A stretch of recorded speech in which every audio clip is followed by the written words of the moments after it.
Hi everyone, welcome to Game Changers, and we have a lot of new people in the audience. So just a brief recap, Game Changers is a webinar series featuring exceptional women in the games industry.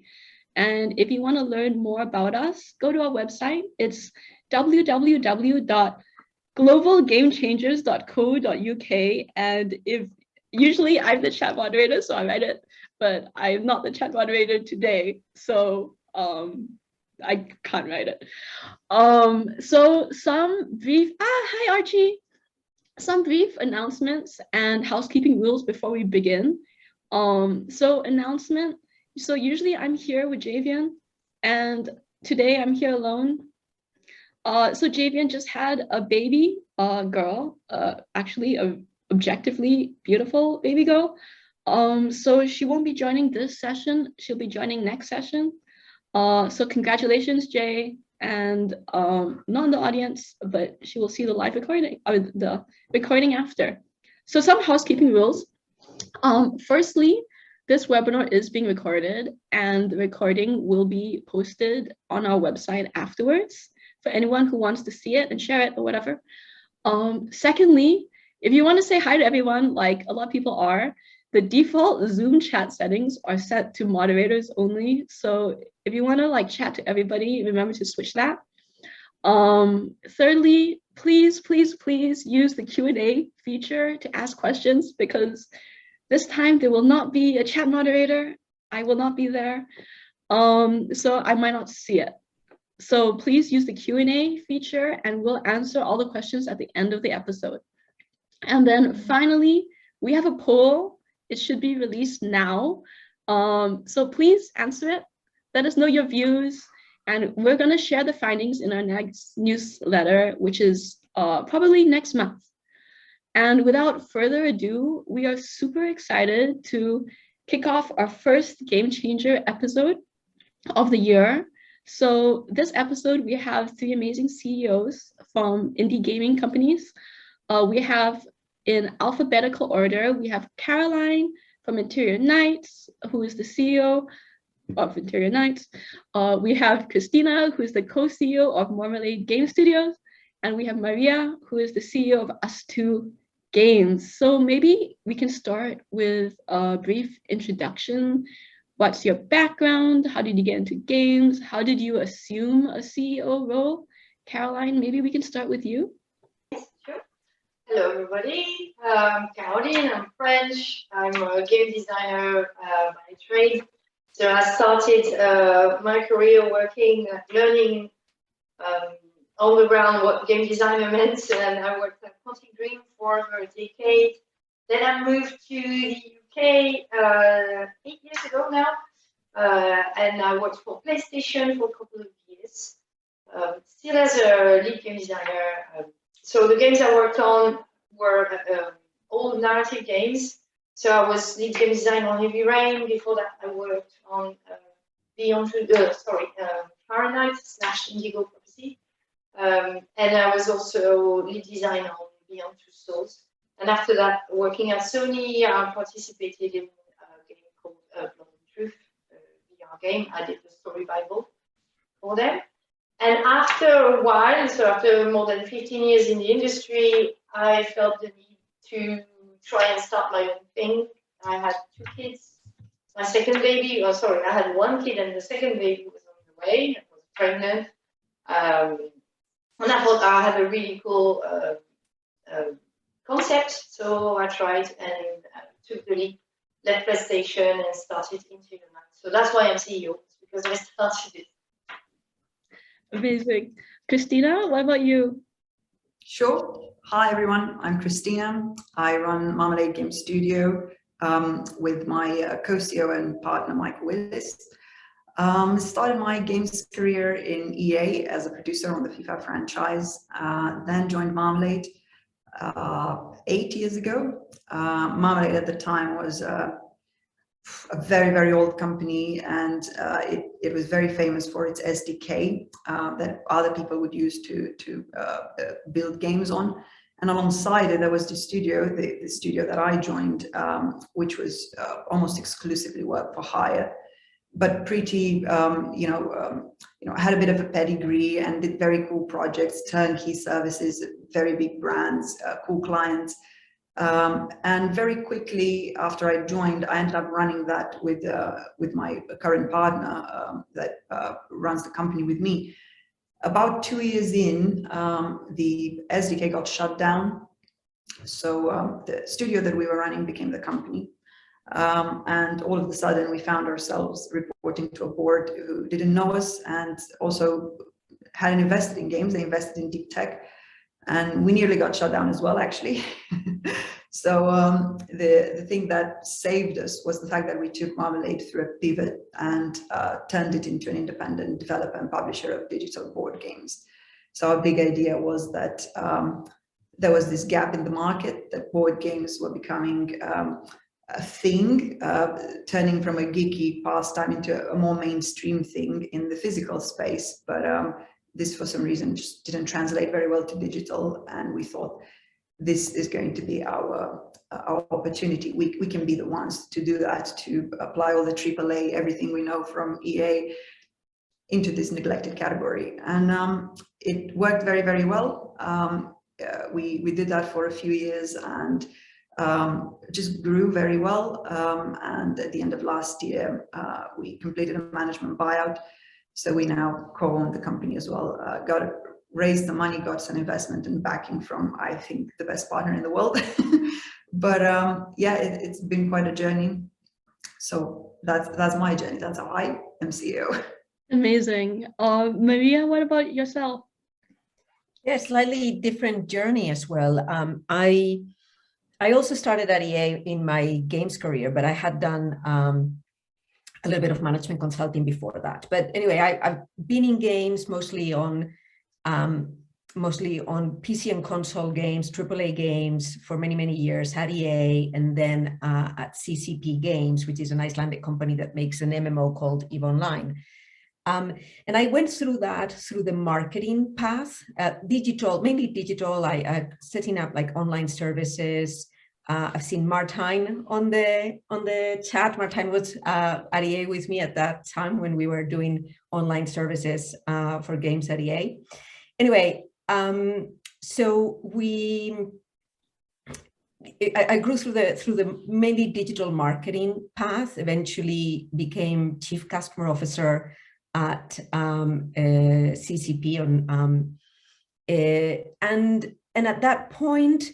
The company was sold to a Korean company, and I left. And it was in that time when I was just taking some time off, thinking, what's my next step going to be? I took a board advisor role with ustwo Games. And it was supposed to be just this little part-time thing that I did while I figured out what I would do next. But the company was going through a really interesting time and I loved them. And so about 9 months later, they asked me to join full-time as CEO. So yeah, that's a slightly different journey. And ustwo Games is, and we're an independent game developer based in London. We're about 40 people between full-time employees and contractors right now, somewhere between 30 and 40. And mainly make mobile games, but have recently branched out into PC and console as well. I see. And I guess this is super interesting because Caroline, you kind of started your company, which is quintessentially what I think about when I think of indie game CEO.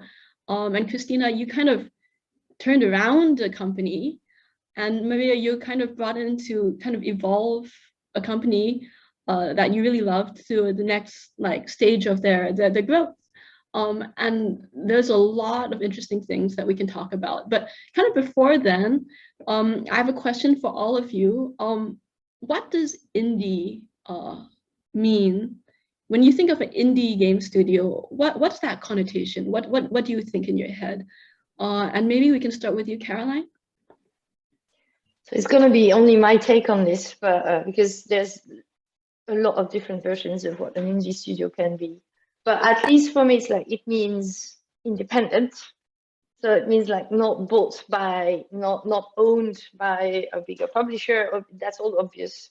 Or an investor, So it means independent.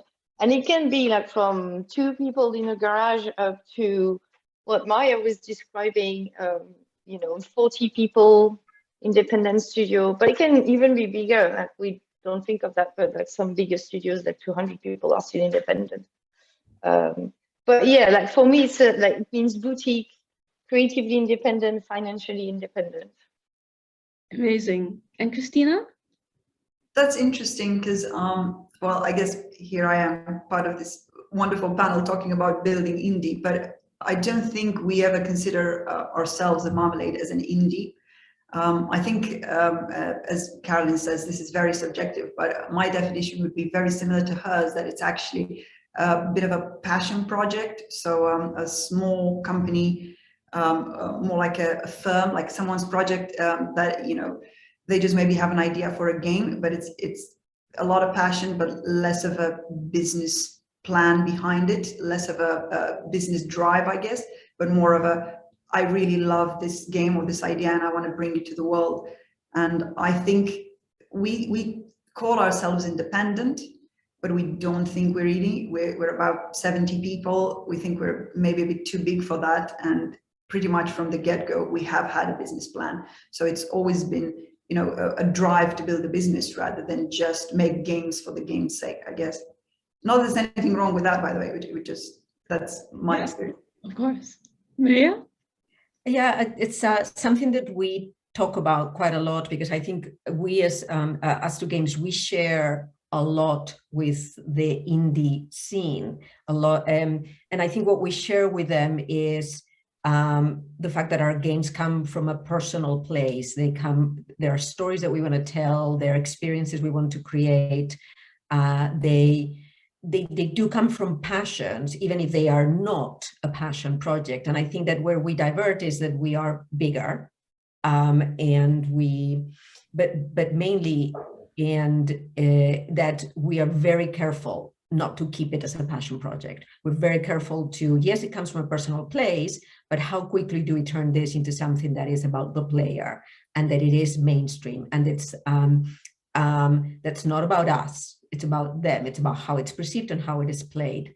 So I think that that's maybe the difference, but definitely it's very porous and fluid. I don't think there's like a clear barrier there. Definitely. And it's funny because for me, indie means independent, and it could be any size.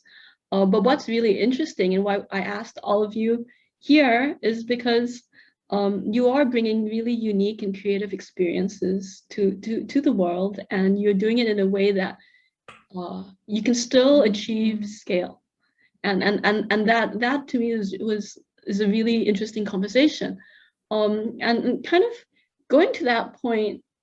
How do you balance bringing unique experiences that you're passionate about and your team is passionate about with commercial value? How do you make sure there is a business case behind it?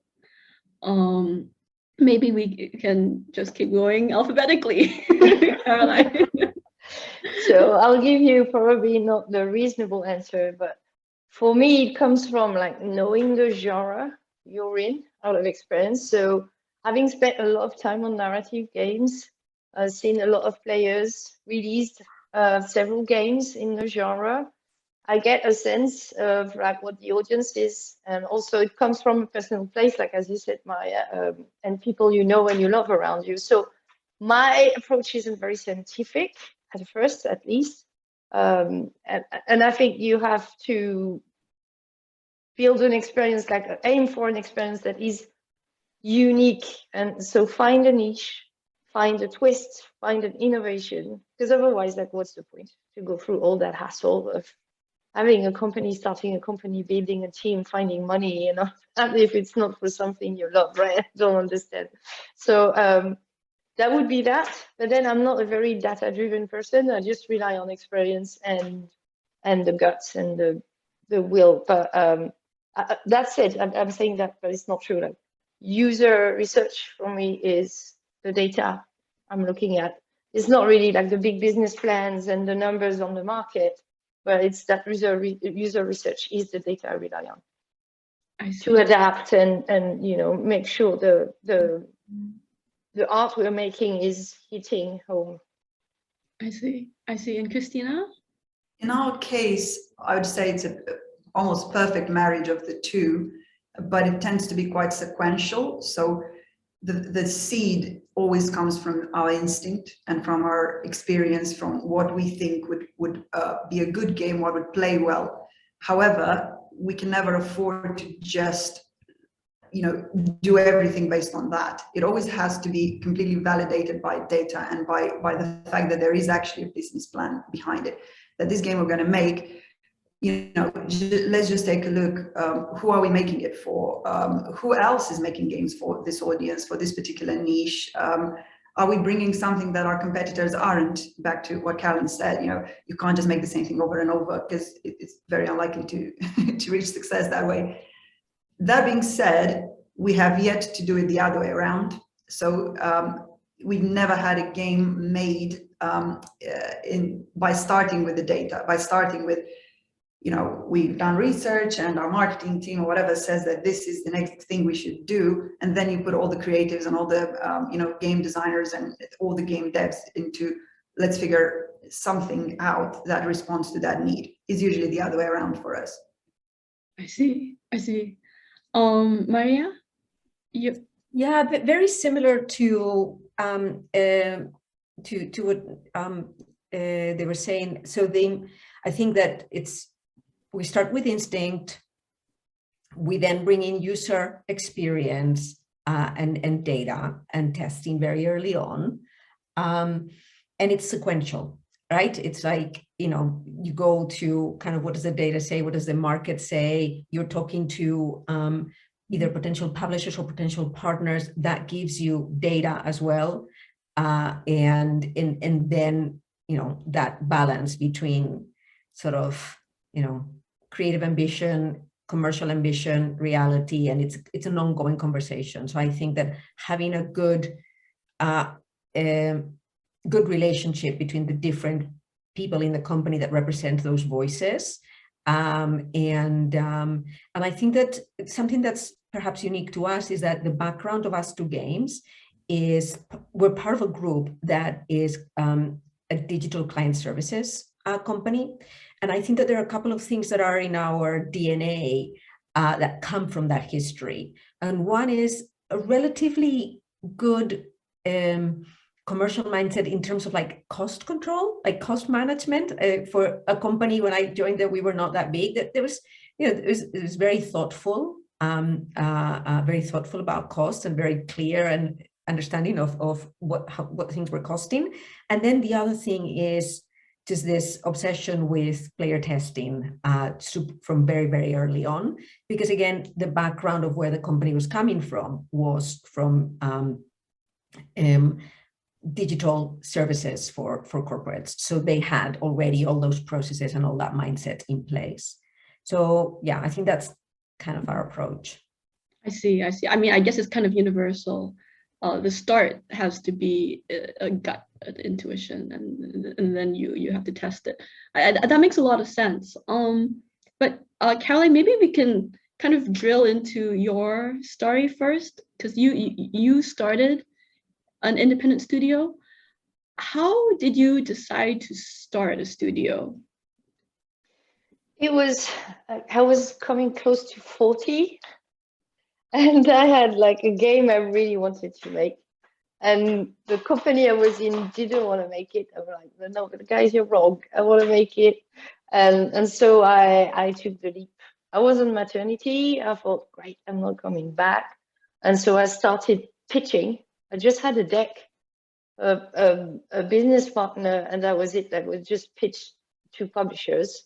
And I tried at the same time, I lined up a team of the core team, like all the leads and the directors, from people I worked with before, because I knew I wanted to work. It's obvious what I'm going to say, but I didn't settle down. Like I wanted to work with people I knew and I respected and I knew were talented.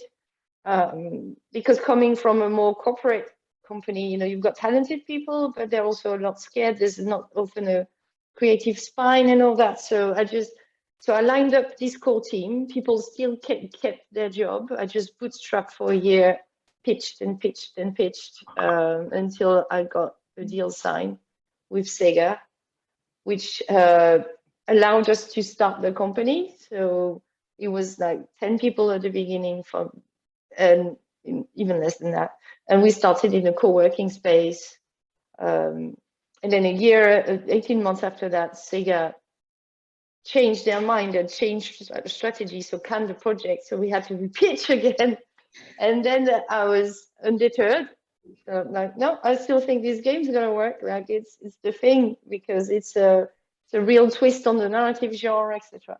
So, but what I did at that time is that I pitched again, and we landed a deal with Microsoft. But I also looked for investment, so that we weren't just having one client for one project. And because in those big companies, like they change tact and strategy all the time. So you're not safe. You think you're safe, but you're not. And even if they are lovely, like Sega were lovely, very upset to stop it and all of that. And they didn't drop us in the wilderness. They were very nice, but it happens, and especially in those big companies. So that's how we structured it. And now we're like, so we've got this investment cushion plus this publishing deal, and the team is now 45 people-ish, plus we've got like outsourcing partners as well. So it's kind of I didn't expect it to be so big, but it's actually big. It's a big team. It's a big team. Yeah. You put together the founding core team from the start, right? Yes. Do you think that is like the key recipe for success, to have like someone from this skill set and this skill set and this role? I think it's important for your credibility when you speak to potential financial partners, because they talk to you because of your credentials, the games you've done before. They look at the team you've got lined up, and of course the project. Is the project exciting, etc. But like the team and the project, these are like the two key things. If it's just me and I'm like, I'm gonna make a wonderful narrative game, but I can't draw or build anything in 3D, I can't code, and be like, okay, we need a team. How long is it gonna take?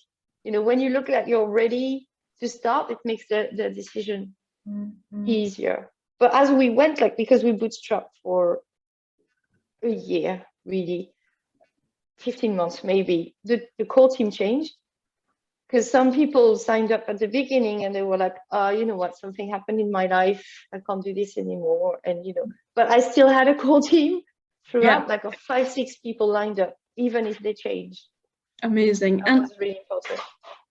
That's amazing. And for those people who are currently in our audience thinking about ways to find investment, how do you think about like project financing or publisher or like minority investment or like a full acquisition? How do you kind of think about that topic? Do you mean me? Yeah, sorry. Yeah, okay. Last so question. I went, no problem. I love it. I mean, because I was coming from like, I always worked within a developer. I was lead game designer. It's not like I had no idea of how you run a business and all that. I was all about the creative.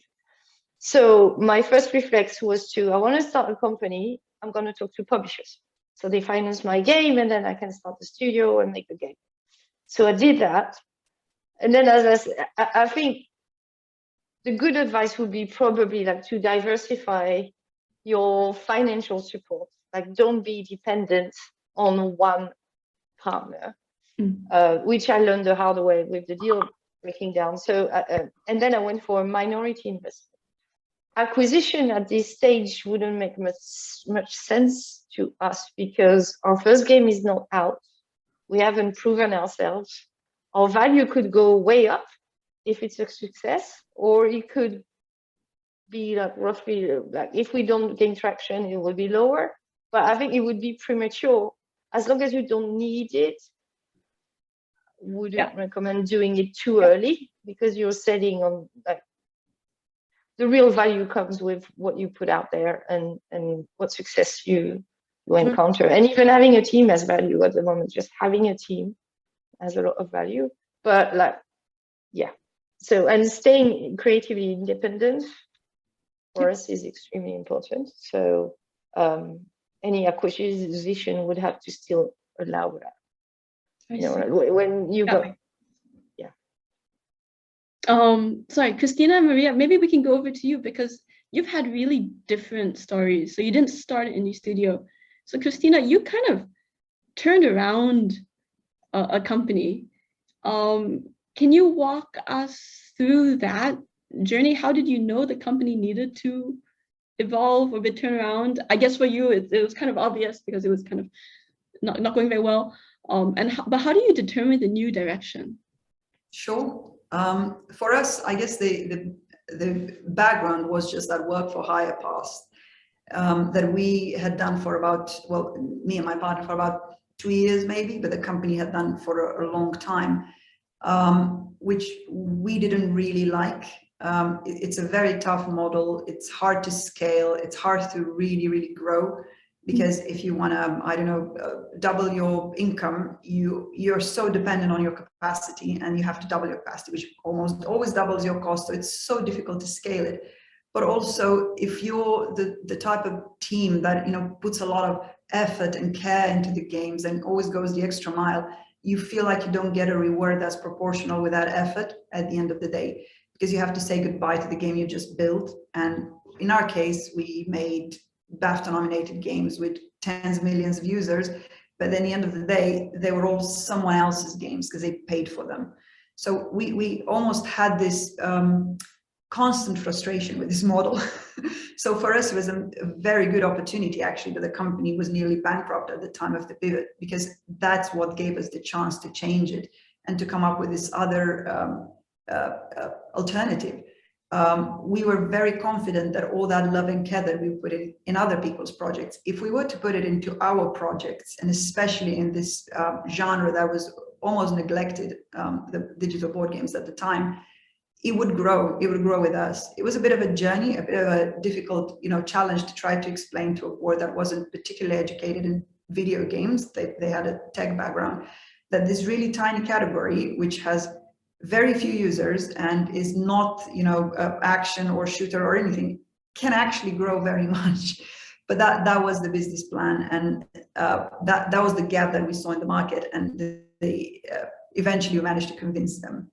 That in itself was a little bit difficult, but we got to leverage a few things. So for instance, our very first game was Game of Life with Hasbro. We knew Hasbro, we had a relationship with them, we made some work for hire games for them. So we almost had a way in to go and say, hello, we now got some investment money. Can we please buy these rights from you? And we will be the custodians of this brand and, you know, do it justice in the digital space and so on. And then it kind of snowballed, because that went very well. We then got Cluedo, Battleship, Monopoly. We diversified massively even beyond Hasbro. So it was, I think that's the thing that helped us a lot. We had a very clear vision for what we wanted to do, and we were very, very confident we could do it. Back to what Caroline was saying, it does help to have those credentials, to have that track record, to say, we've done it before, not exactly like this, exactly in a company like this with this particular genre, but we've done it before. We've had AAA careers in the past and all of that, and not just us, the team as well. We know what we're doing, because it builds that trust, and it gets people to believe in you and to back you. I see. Oh, that's super interesting. What about you, Maria? How did you know? So you went into a company that you really loved, and you're kind of there to evolve them, but not to turn them around. Can you walk us through that? Yeah, I mean, so ustwo Games has, as I said, started within a bigger group, and so tremendous success with Monument Valley, and in a way unexpected, right? And so the games company was set up kind of on the back of the success of Monument Valley, and after the release of Monument Valley 2, I think that the company had grown, the team had grown, and they were, you know, going through some growing pains. Some of it was that the people who had started that games team and were now running the company, they found themselves doing more business related stuff and less making of games, and they weren't really happy with that. That was taking them away from the core of why and why they'd started the company and what they really wanted to do. So that was one of the things. The other thing is that the business was changing, the company had seen a lot of success in premium mobile games with Monument Valley 1 and 2, but that wasn't a business that was, or a market that was so much there anymore, and definitely not to see that kind of scale. And I think that there was also a bit of pain around the fact that the whole company was going into concepting, building a game, then releasing it, then going into concepting, and that meant like taking quite a long time to release the next game, but also not managing very well the ups and downs of game development in terms of resources, in terms of focus and team management, etc. So that's kind of when I came in, and I think one of the things that we always come back to is how do we change to stay the same? A lot of our thinking is what's core to who we are and why, what's us to games, and how do we need to evolve to kind of protect that and take that further. And so that was a process that we went through while I was still on the board, and at the beginning of me becoming CEO, was going to the core of the company. Has always been very values driven, very impact driven. In fact, we became a certified B Corp not so long ago. So that needed to stay the same. What also we went through was an evaluation of what our game pillars were. So, looking back to Monument Valley 1 and 2 and Land's End at the time, what's common to these things, to these games, that then we can apply to the games that we make in the future. And so that sort of soul searching of what makes an Us to Games game. And so between values and product pillars, we kind of honed in on what the core was. And once we knew what the core was, then it's like, okay, so if this is what we really want to do, how do we go to market? What's our, what kind of partnerships do we need to have in place? What kind of distribution models do we need to have in place? That was very much kind of like the process that we went through. Got it. Maybe I can ask actually Cristina Mereuta one more question. So when you change your strategy, do you adapt the culture of your company, Cristina? Or do you choose a strategy that your culture can support? Is that how you? I don't necessarily think that they need to be in conflict with each other. So a strategy is the thing that helps us go forward and sets the structure of what we're trying to build. Now, probably if we were to go into something that's in some way ethically questionable, maybe then it would clash with the culture. But I think as long as we just make video games that we all love, and especially the sorts of video games that we make, which are always premium, always super quality driven, and very wholesome, multiplayer, social, for all entire family and all that, there's no clash with our culture. If anything, our culture always supported this. Even when we were work for hire, we used to have board game lunches and all of that, because it's just something that people enjoy doing, and it's very much part of our DNA. I guess what becomes a bit more challenging is as you grow and as your structure and your strategy needs to adapt in order to support that growth, you need to be very mindful of maintaining the culture. So no, we would never change the culture. I love what Maria just said with how do we change to stay the same? That is a very, very real problem that you have as your business grows and as you're scaling, because it's so easy, especially if you get any outside help. People would just have a formula, right? You need this is your structure. You need 5 HR people, 10 finance, whatever, and they just work based on that template that may or may not work for you, or it may just be very difficult for your people to accept given their journey so far and where they are and what they're used to. So it's something you need to be very, very careful with. We are very protective of our culture. We got to, as I said, nearly 70 people without any HR, and we don't think anyone has ever perceived a change in culture over the last few years. Amazing. That makes a lot of sense. I think Caroline's having some technical issues, but kind of while we wait for her to come back. Oh, hi, Caroline. Maybe we can talk about how do you scale a studio? So, for example, when you grow past the first 15 people or the first 30 people or beyond, what are the big challenges that you face? And maybe, Maria, maybe we can go backwards. Maybe we'll start with you. So I can talk about, it kind of connects to the previous question, right, about culture. So one of the things is being clear on what that culture is and what the key things that you want to maintain and support and protect of that culture while the company is growing and as you're onboarding additional people.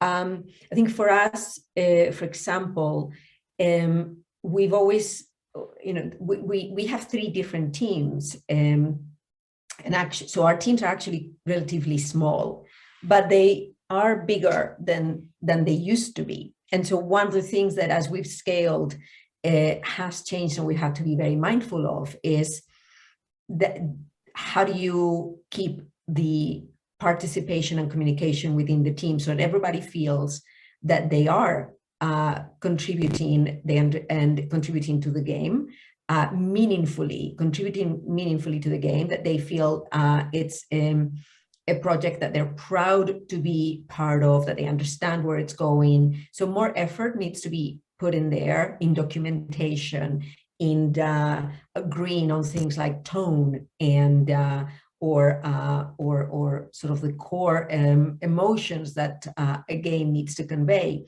These things that used to be part of kind of what the team instinctively knew, well, now they have to be documented and they have to be discussed. And so that's one thing. I think the other thing is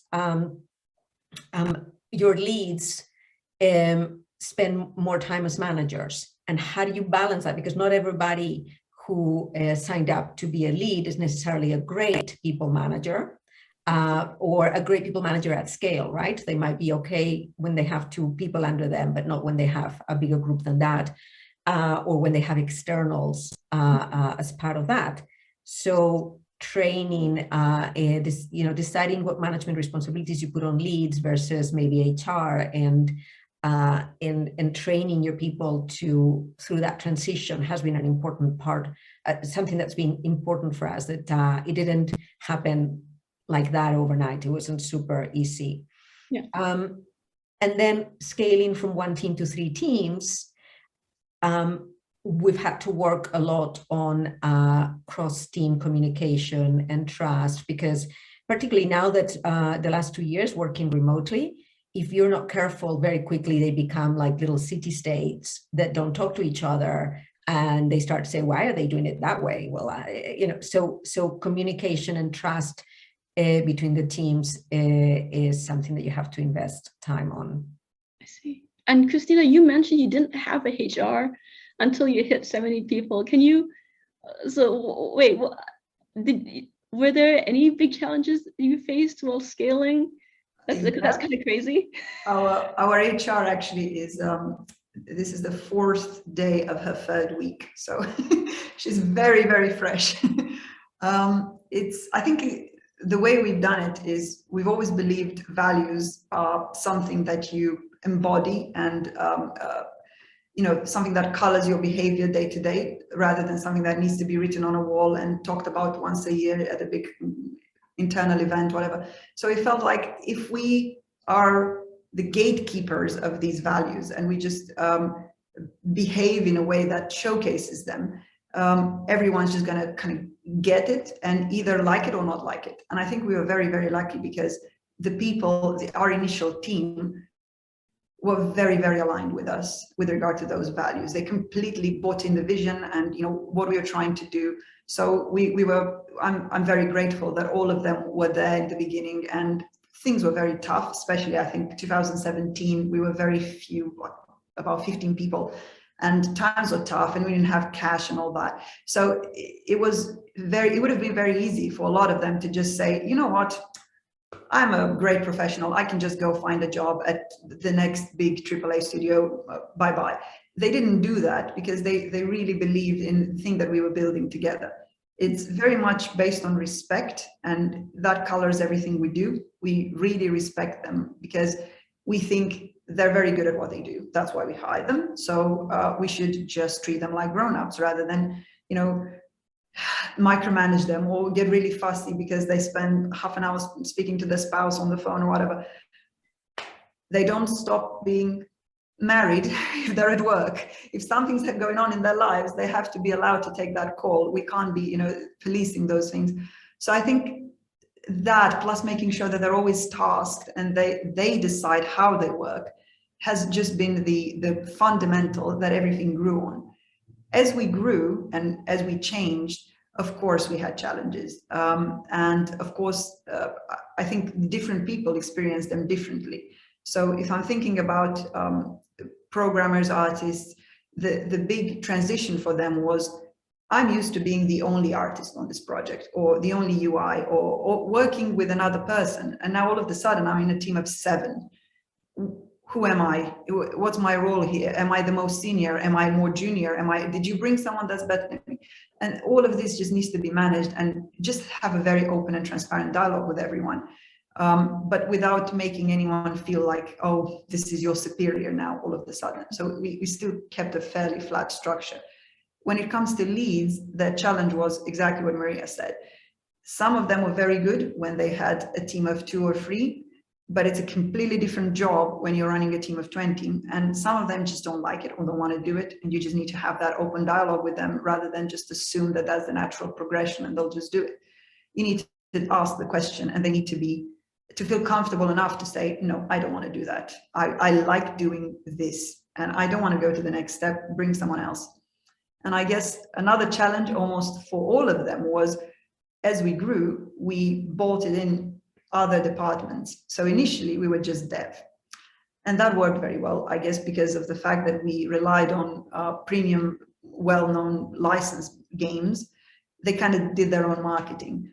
But then we thought, okay, we now have more money, we're breaking even, we're on the cusp of profitability. Let's try to add a marketing department and really exploit this.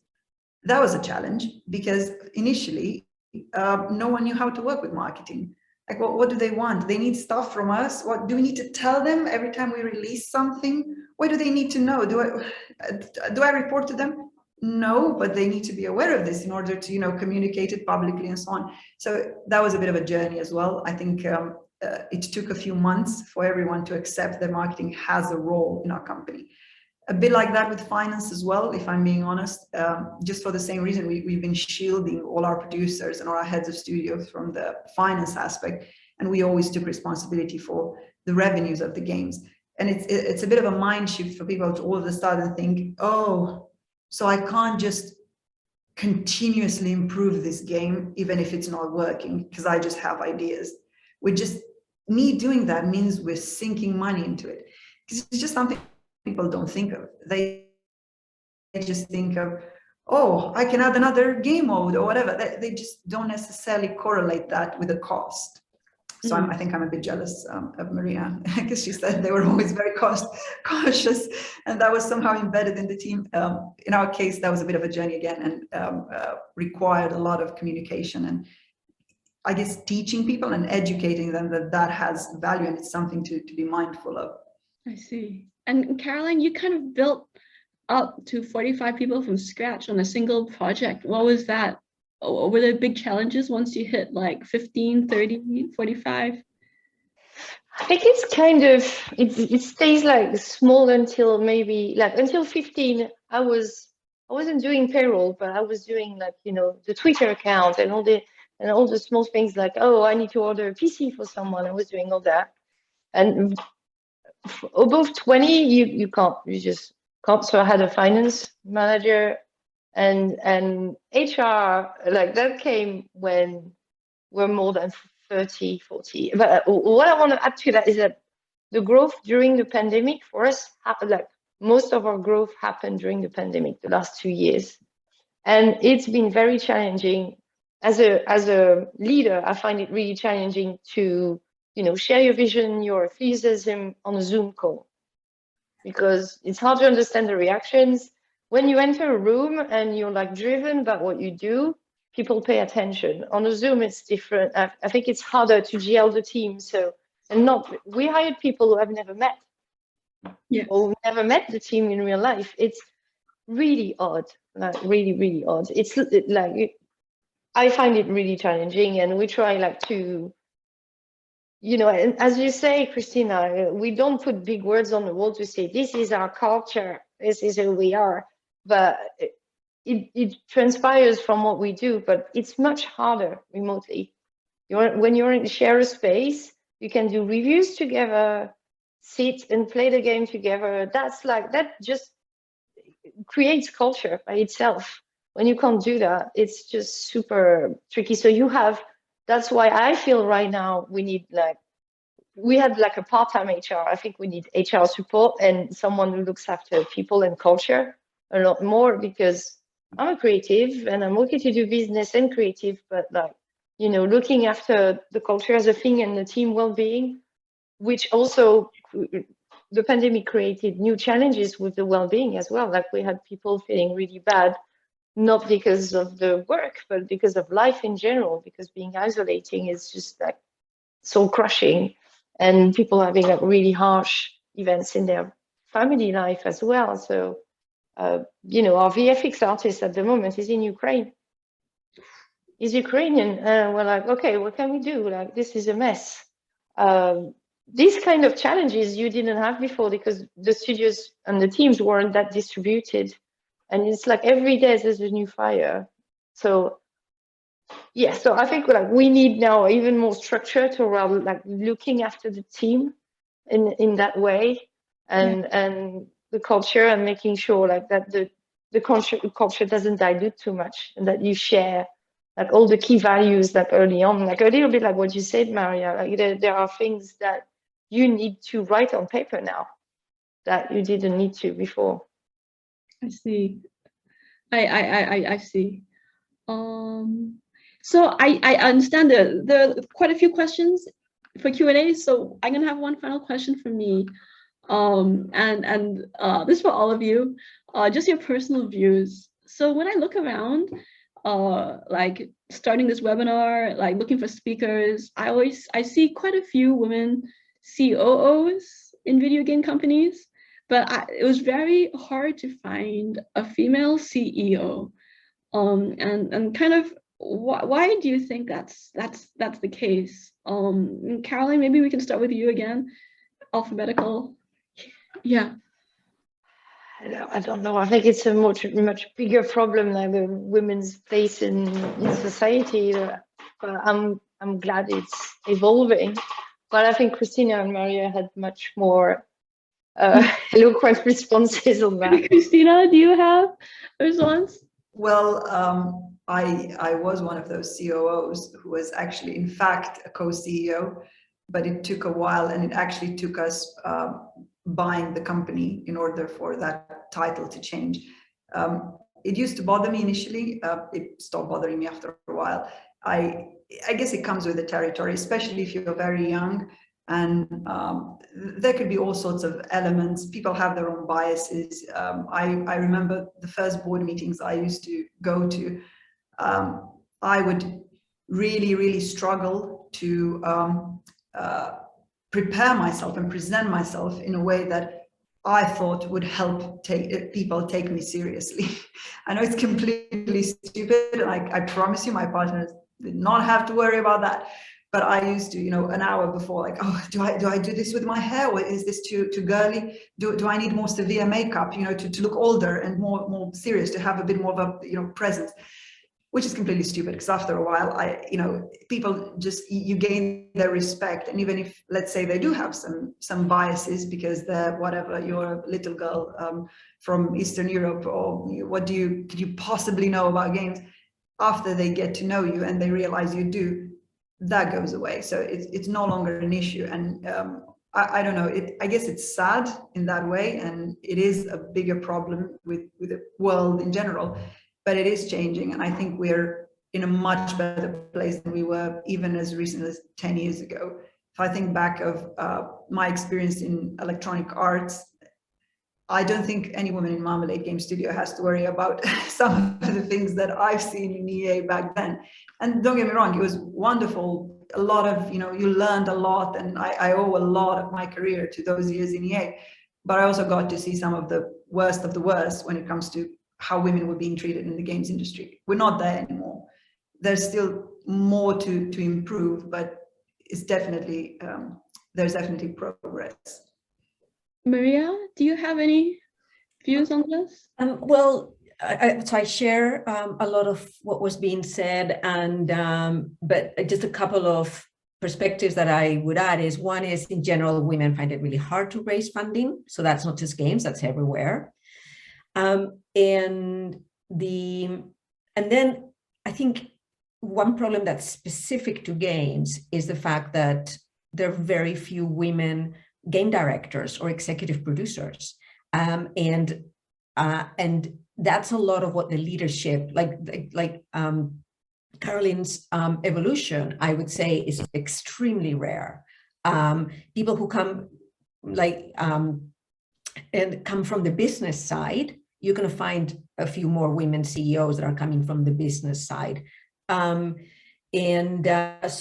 a lot of the leadership positions in the industry, and particularly kind of founders at games companies, are coming from having led game teams, and there it's really rare to find a woman. So to find women in those positions. So I think that it's kind of, you've got this double problem of just the general sort of, women progressing in the industry, but then this specific problem of women as creative leaders in the industry, which I think is particularly bad. And and I think that I always think that when I used to back earlier in my days at EA, I would look in the industry and look at games with female characters, and they were always like the medic or the healer, and hardly ever the protagonist. And I see that as a kind of related to like the COO cliche. It's like, put the woman as the healer and or the medic. But yeah, I think it is changing. But I do wonder about creative leadership. And one thing that I will recommend is, I've been listening to a fantastic podcast interview of Robin Honecken on design notes or design. I forget. Okay, I'll share it later what the name of the series is. But she talks about her journey in her career.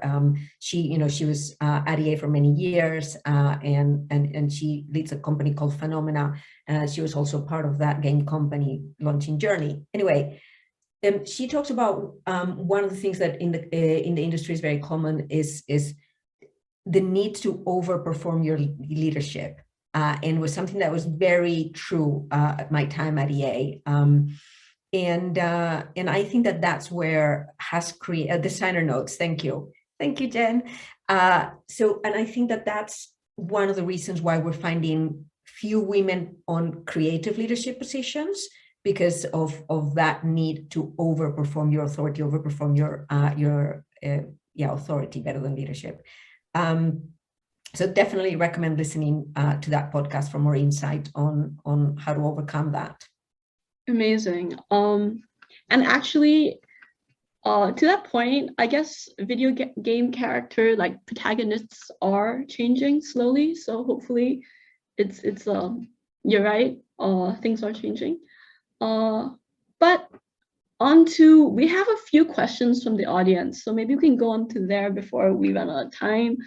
And we have one from Anonymous, who says that a lot of indie success stories seem to involve periods of very intense or dedicated work.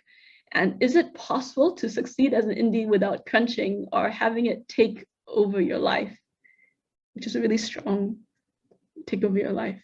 Yes, does anyone want to answer that? I think this is applicable to everyone here.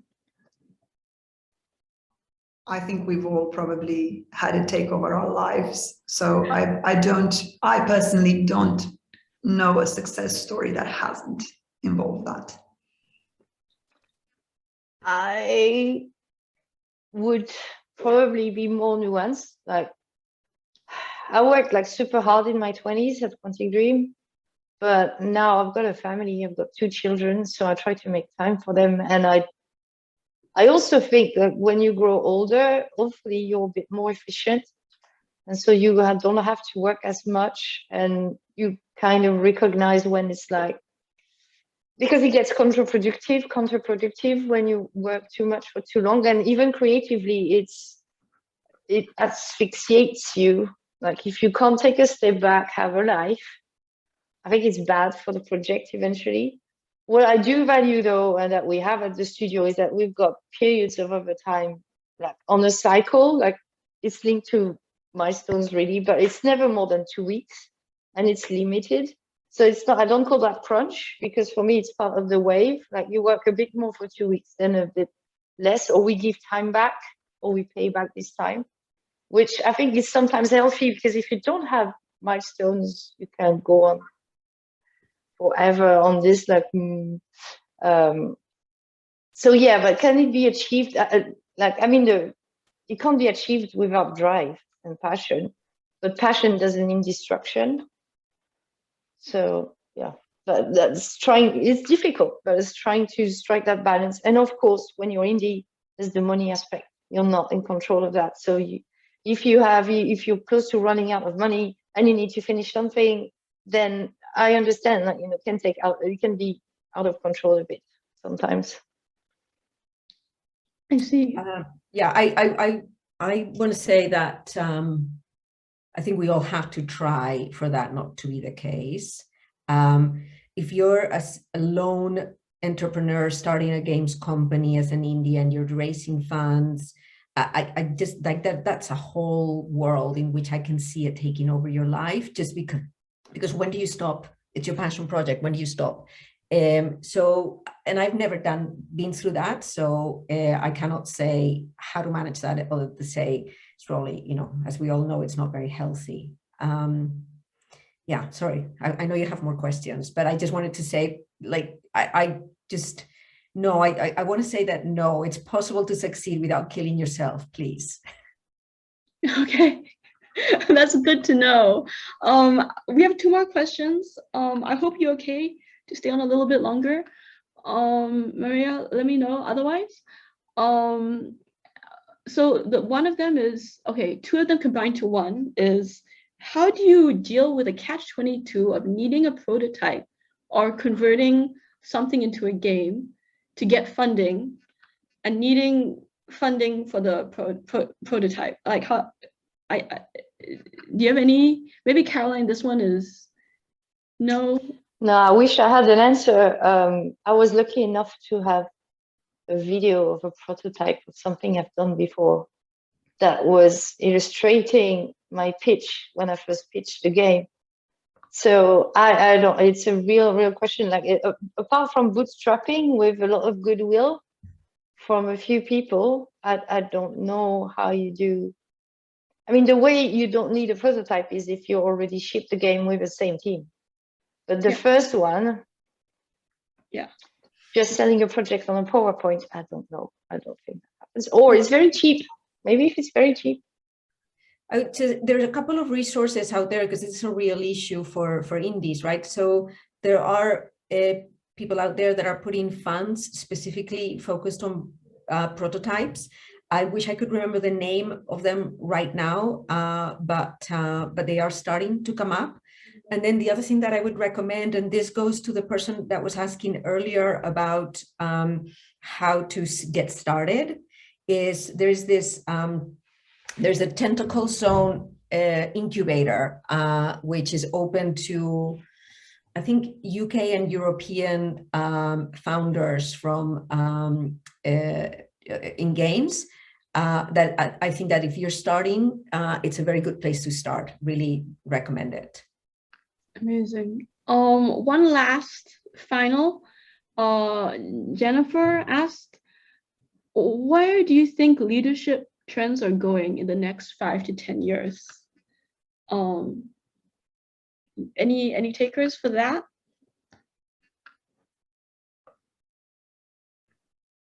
Well, I suppose the biggest issue that everyone will have in the next few years is bouncing back from the pandemic.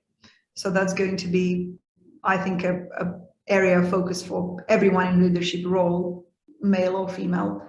Not just, you know, how do we work now? Do we come back to the office? Don't we? What do people want? How do you marry what people want with what you need as a business? How do you, I guess, even if you decide, let's have everything completely remote forever, what's the real structure for that? How do you put processes in place to make sure that that sort of work is feasible forever on an ongoing basis? And how do you deal with some of the challenges that we discussed earlier? I don't actually have an answer for that, and it's something that we're, I guess, we're all working on an ongoing basis. It is challenging to hire people. It's challenging to have everyone as involved as before. And I'm talking particularly about people hired during the pandemic, with whom it's harder to build that connection, as Caroline said earlier. But I think that for us, that's probably going to be the biggest issue going forward. I see. Thank you so much. And Kate, you had a question about online communities, but we're gonna answer that in our next newsletter, so stay tuned. And I think we have, you're welcome. I think we've run out of time. So thank you so much, Maria, Cristina, Caroline, thank you so much for being here. And I think one thing that really resonated with me is that all of you talked about core values, and even as you scale, they stay the same and you protect them. And you even change your strategy so you can protect what's kind of core. I think that's great to hear, because in the end of the day, I guess you're doing this for people, for bringing unique experiences and keeping people safe, and that was heartwarming for me. So thank you so much. I hope you had a good time. I think our audience had a great time, and if you have any questions, you know where to reach us. We have a helpline. I think it's hello@gamechangers.co.uk. Thanks again. Bye everyone. Thank you.